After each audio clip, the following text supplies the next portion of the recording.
Shalom sahabat yang baik hati, salam sehat selalu bagi kita semuanya. Marilah kita bersatu di dalam doa. Kasih karunia dan damai sejahtera dari Allah Bapa dan dari anaknya Tuhan Yesus Kristus kiranya menyertai kamu sekalian. Amin. Firman Tuhan bagi kita pada hari ini dari Daniel 4 ayat 34.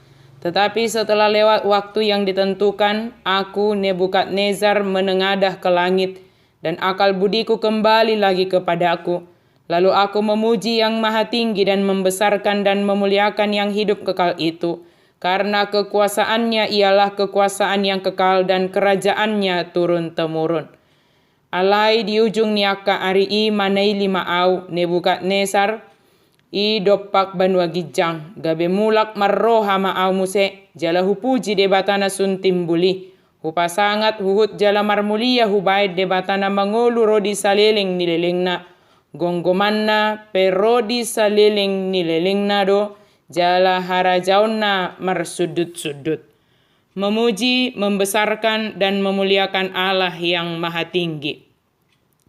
Nebukadnezar adalah seorang raja yang mengakui Allah yang disembah oleh Daniel. Walaupun Nebukadnezar memuji Allahnya Daniel, dia tetap tidak percaya sepenuhnya atau tunduk hanya kepada Allah. Kedaulatan Allah atas hidup orang yang percaya kepadanya, inilah yang harus dihidupi oleh orang percaya. Nebukadnezar tidak memberikan hidupnya berada di bawah kedaulatan Allah, dan suatu saat dia mengalami mimpi dan menceritakannya kepada Daniel supaya dijelaskan makna dari mimpi tersebut. Dalam Alkitab beberapa kali kita menemukan Allah berbicara melalui mimpi, mengingatkan seseorang melalui mimpi, tetapi bukan semua mimpi menjadi cara Tuhan untuk menyampaikan apa yang akan terjadi kepada seseorang. Ketika Daniel mengetahui mimpi Nebukadnezar, ia tertegun dan ia bingung bagaimana memberitahukan berita itu. Walaupun Daniel mengalami hal yang kurang baik dari Nebukadnezar sebelumnya, Daniel telah memaafkan Nebukadnezar sehingga dia dipakai Allah untuk menyampaikan apa yang akan dilakukannya buat Nebukadnezar jika dia tidak sepenuhnya menyerahkan diri kepada kedaulatan Allah. Walaupun banyak orang di dunia beranggapan bahwa Nebukadnezar adalah raja yang perkasa, Allah menunjukkan bahwa Nebukadnezar adalah orang biasa. Raja itu akan sakit jiwa dan jadi seperti binatang selama beberapa masa. Allah merendahkan Nebukadnezar untuk memperlihatkan bahwa Allah yang maha kuasa bukan Nebukadnezar. Bagaimanapun berkuasanya seseorang, kesombongan dan mementingkan diri akan menggeser Allah dari hati dan hidupnya. Kesombongan bisa merupakan satu godaan paling berbahaya yang akan kita hadapi. Jangan biarkan prestasi-prestasi kita menyebabkan kita melupakan Allah. Daniel memohon dengan sangat kepada Nebukadnezar untuk mengubah cara hidupnya. Dan Allah memberi Nebukadnezar waktu 12 bulan untuk berbuat seperti yang dikatakan Daniel. Sayangnya, Nebukadnezar tidak mengindahkan dan tidak melakukan seperti yang dikatakan Daniel. Maka mimpi itu pun menjadi kenyataan.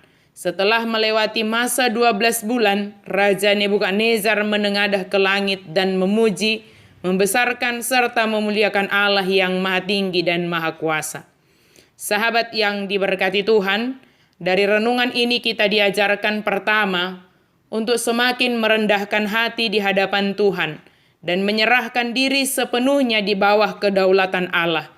Jikalau kita memiliki banyak prestasi, bukan untuk disombongkan dan bukan menjadi alat meremehkan orang lain. Justru pencapaian dapat kita pergunakan menjadi berkat bagi sesama. Kedua, banyak cara Tuhan mengingatkan kita. Seperti Nebukadnezar yang diingatkan melalui mimpi yang diartikan oleh Daniel. Artinya, jika kita telah diperingatkan oleh Tuhan, baik melalui pengalaman atau melalui hamba-Nya, marilah kita dengarkan dengan sungguh-sungguh dan melakukannya dengan penuh ketaatan. Jangan menganggap sepele terhadap teguran, nasihat, dan peringatan dari Tuhan. Ketiga, pujilah Tuhan, besarkanlah namanya, dan muliakanlah Dia di dalam hidupmu. dalam kesuksesan ataupun kegagalan hidup ini, biarlah kita senantiasa memuji dan memuliakan Tuhan. Serahkanlah hidupmu berada di bawah kedaulatan Allah sepenuhnya. Bukan hanya sekedar mengakui keberadaan Allah, tetapi sepenuhnya berserah di bawah kedaulatan Allah. Tuhan Allah saja yang dipuji, dimuliakan, dibesarkan, dan dihormati di atas segala apa yang kita kerjakan. Amin. Mari kita berdoa. Terima kasih Tuhan untuk firman-Mu. Terima kasih Tuhan kalau Engkau senantiasa setia mengingatkan kami, meminta kami, menuntun kami untuk kembali ke jalan yang benar. Biarlah kami juga boleh dengan baik, dengan sungguh-sungguh melakukan segala perintah Tuhan, nasihat Tuhan, teguran Tuhan dalam hidup kami. Dan melaluinya kami senantiasa memuji, membesarkan, memuliakan Engkau ya Allah yang maha tinggi di dalam hidup kami ini. Dalam nama Yesus kami berdoa dan bersyukur. Amin.